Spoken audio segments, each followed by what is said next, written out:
Daily ఇట్లే రావాలి. ఇంటి పక్కల రాని వాళ్ళకి చెప్పినారా రమ్మని? చెప్పినారా? చెప్పండి. మీరు బయలుదేరే ముందు వాళ్ళకి స్కూల్కి వెళ్తున్నా మీరు అని చెప్పాలా. సరేనా? ఓకే, చాలా సంతోషం. చెప్పేది బాగా నేర్చుకోండి. మనకు వచ్చే నెలలో ఆగస్ట్ 15 కదా, అంటే స్వాతంత్ర దినోత్సవం కదా. దాన్ని అందరం పండగలాగా జరుపుకుంటాం.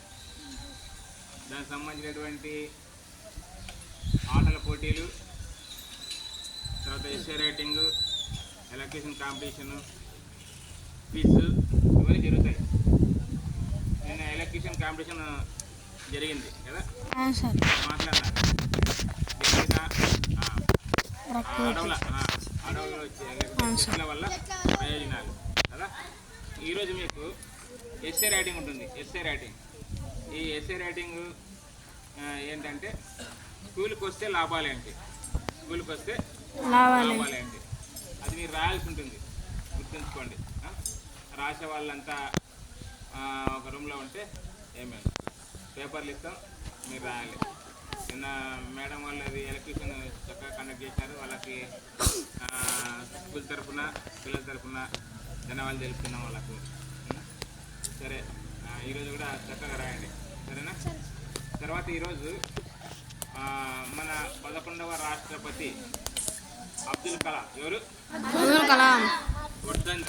వర్ధంతి. అంటే ఆయన చనిపోయినటువంటి దినం ఈరోజు. కాబట్టి ఆయన మనకు 11వ రాష్ట్రపతిగా ఉన్నాడు. మరి ముఖ్యంగా మన దేశానికి గొప్ప సేవ చేసినటువంటి వ్యక్తుల్లో మన అబ్దుల్ కలాం గారు ఒకరు. ఏపీజే అబ్దుల్ కలాం అంటారు. ఏమంటుందండి? ఏపీజే అబ్దుల్ కలాం. ఏపీజే అంటే ఎవరికైనా తెలుసా? ఏపీజే ఆవుల ఫకీర్ జైనుద్దీన్ అబ్దుల్ కలాం అంటారు.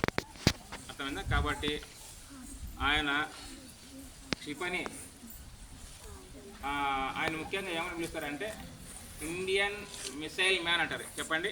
ఇండియన్ మిసైల్ మ్యాన్ అంటే మిసైల్ తయారు చేయడంలో ఆయనకున్నటువంటి జ్ఞానం ఇంకెవరికి లేదు.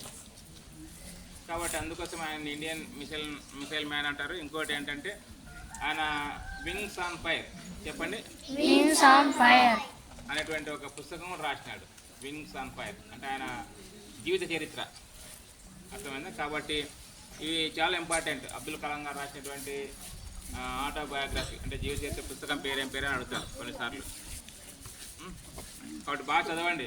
ఆయన ఏదో ఊరికే ఊడిపల్లా, ఆయన కూడా చిన్నప్పటి నుంచి కష్టపడి బాగా చదువుకొని తర్వాత శాస్త్రవేత్త, ఏరోస్పేస్ ఇంజనీర్, శాస్త్రవేత్త.